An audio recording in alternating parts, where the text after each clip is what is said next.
The Pro Football Network All-Pro defensive selections are here.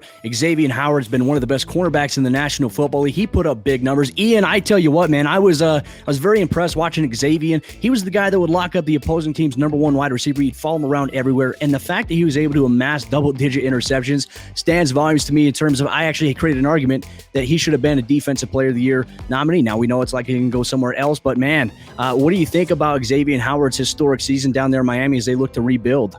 Yeah, he was a legitimate candidate. And you know why? Because he's just so good at the catch point. 10 interceptions, 20 pass deflections, just so disruptive. And he was one of the best corners in the league in 2019. But in 2020, he really took it to another level. And the funny part is, with Byron Jones on the other side, you have to throw it Howard's way at some point. Howard isn't an elite athlete by any means, but he's got the length and he's got the physicality and he's got the disruptive potential. And we saw that at elite levels in 2020 where he's breaking up passes and contributing and converting on those opportunities. And at that point, who are you going to throw to? It's tough because Jones is locking down guys, Howard is locking down guys. It was really fun to watch these two play together in tandem, and that's a big building block for the Dolphins defense in the future. If they can keep solidifying that front seven, it can be a really dangerous unit, even more dangerous than it was this year, and Howard is the centerpiece for that. Well, a cornerback's best friend is the pass rusher, the edge rushers of the National Football League. And that's going to bring up one of our first team selections, TJ Watt from the Pittsburgh Steelers. And I tell you what, watching him all season long, he's a guy that's just consistently wreaking havoc. He's finding ways to get inside, he's getting outside, and he's still disrupting the quarterback. It's tough to play in the AFC North Division, especially, with all the athleticism in there, Joe Burrow up and coming, especially with his arm talent. But if you're in that division, you're going to have to hate playing against this guy every single week. Yeah, TJ Watt is a really good size, speed athlete, elite athlete at the edge position, and he's also very disruptive. He didn't get as many turnovers this year. He had 8 forced fumbles last year. He had 2 this year, but still 15 sacks, 23 tackles for loss. This guy lives in the backfield, and he does that with his explosiveness off the line, with his physicality, with his hand speed and his precision. A very complete edge rusher who had already an elite foundation of traits to build off of. And it's always fun to see those guys build off of that and complete those profiles, because when they do, this is what can happen. You have a guy who's a perennial All-Pro.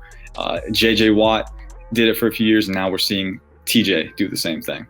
Well, Robert Saleh, he's heading to the New York Jets, and I tell you one guy he's going to miss, and that's going to be Fred Warner. You mentioned elite athleticism. Well, from the inside linebacker perspective, this is a guy who can cover, he can stuff the run. He is an elite Swiss Army knife for that San Francisco 49ers defense that was battered by injuries in 2020. I think he's in his rightful place here on our first team selection here at Pro Football Network. What do you think about Fred Warner's season, despite the fact that their defense was so battered due to injuries? Yeah, that was one of the reasons that they didn't get as much recognition, because that 49ers team was stuck in the middle of turmoil. But Warner was just as good. He was even better than he was in 2019. He's athletic, but he also compounds that with instincts. He knows where to go. He flips his hips very fluidly, and he just moves around the field well and sees the field very well. Also, that's a really scary combination for quarterbacks, because usually the linebackers, they're cleaning up. They're kind of completing the puzzle. We always think the pass rushers and the pass coverage are the most important pieces.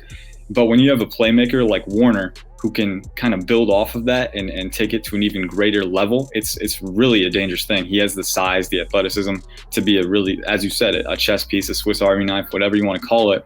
He's a building block for a long time to come for that 49ers defense. And whatever that team has in store, they can feel comfortable knowing that he's back there.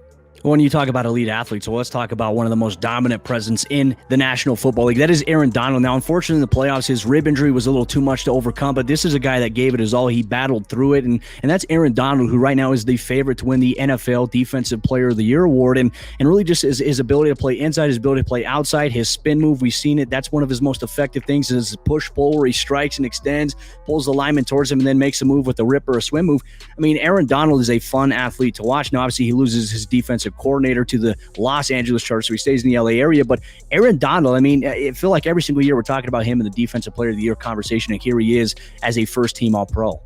Yeah, at this point, you can just pencil him in for next year, too. That's how consistent this guy is. And it's weird because he's not your traditional, when you think of a defensive line prospect that you want to get, like we're going through NFL draft coverage right now, and we're always drawn to the guys who have the size, like 6'6", 290, 300, that length for days.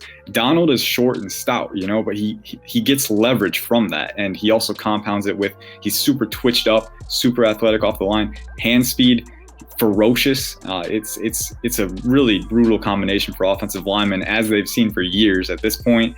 You know, when you see him on the opposing roster, you don't want to face him. That's how it is. He's still in his prime. I'm just excited to see. It's going to be weird because I don't see him falling off anytime soon either. You know, he was just as good as he's always been this season, and he's going to come back as the best interior defensive lineman in the league next year. No one has been able to unseat him yet. And as long as he keeps playing this way, it's going to be tough to do. Ladies and gentlemen, if you'd like to see the rest of our selections on the first team All-Pro, second team All-Pro on the defensive side of the ball, various positions, cornerback and safety, be sure to check our latest article out over there, ProFootballNetwork.com. And don't forget, hit that subscribe button on our YouTube channel, Pro Football Network.